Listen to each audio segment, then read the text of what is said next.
What's up mga kabulayan? Ako si RJ Gatog, Emergency Medical Services ng Pangasinan PDRRMO. Welcome sa ligtas at aktibong pamayanan online. Tara!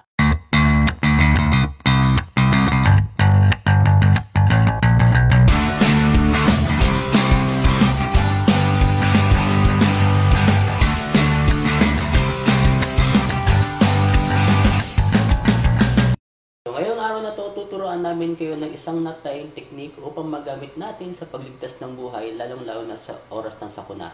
Ito yung tinatawag natin na square knot. Okay, so paano ba natin ginagawa yung square knot? Tandaan nyo lang yung tinatawag natin o yung lagi natin sinasabi na right over left, left over right. Ngayon, kung mapapansin nyo, meron tayong dalawang tali. Green tapos yellow. Ipapatong natin siya doon sa may yellow. Yan. Tapos ito-twist natin siya papasok. So ito po yung unang step. Then pangalawang step natin, okay, itong left, papatong po natin siya sa may right. Then ito-twist natin siya papasok. Tapos saka nyo po siya hihilahin. Kaya kung mapapansin nyo, ito na po yung square knot po natin. Yan, ganyan lang po kadali gumawa ng square knot.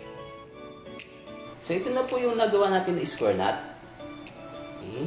So ano-ano ho ba yung gamit itong square knot na to? Okay, ginagamit po natin itong square knot na to sa halimbawa nabitin ka doon sa tali po natin. Halimbawa meron tayong nire-rescue tapos nabitin yung tali natin.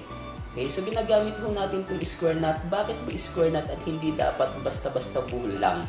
Okay, so dito pag square knot kasi yung gamit natin, magkakaroon ho yan ng tension. Kahit gaano ho yan kahigpit. Ayan. So hahanapin mo lang yung isang dulo kung sakaling babaklasin na ho natin. Ito yung isang dulo, ito yung isang dulo, opposite direction lang po. Halimbawa ito, ihilahin mo siya opposite direction. Okay, so mapapansin nyo po, magkakaroon po siya dyan ng straight line. Ibig sabihin na unlock na ho yung square knot ho ninyo. Tapos saka nyo na ho siya hahatakin o tatanggalin. Okay, so yun po yung gamit ng square knot. Okay, yan. So ngayon naman, subukan natin gamitin yung square knot sa first aid. Okay, gamit po yung triangular bandage. So, kailangan mo na kasama si Junel.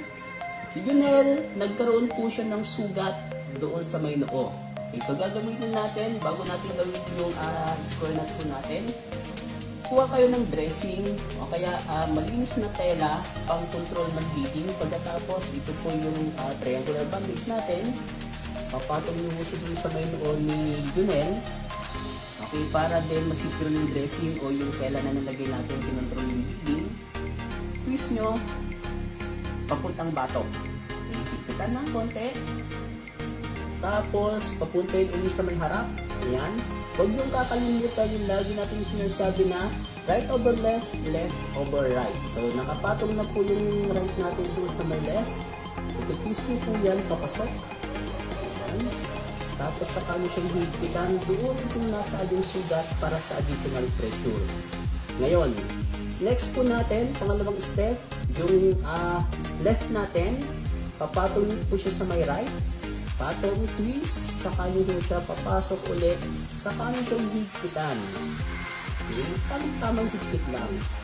Ayan. So kung mapapansin nyo, kadalasan ho mga kasama, ang nagiging mali ng iba, hirap silang tanggalin yung square knot. Sundan nyo lang po yung shape. Dalawang buntot yan. Yan yung shape. Hilahin nyo siya opposite direction para malinis nyo po yung square knot. Ayan. So mapapansin nyo, meron po straight line na dyan.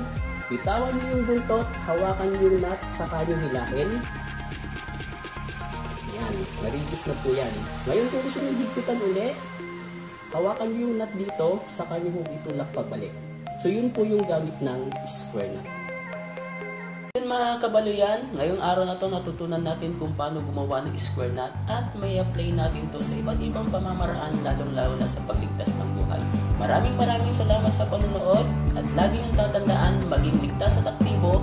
Please like and share.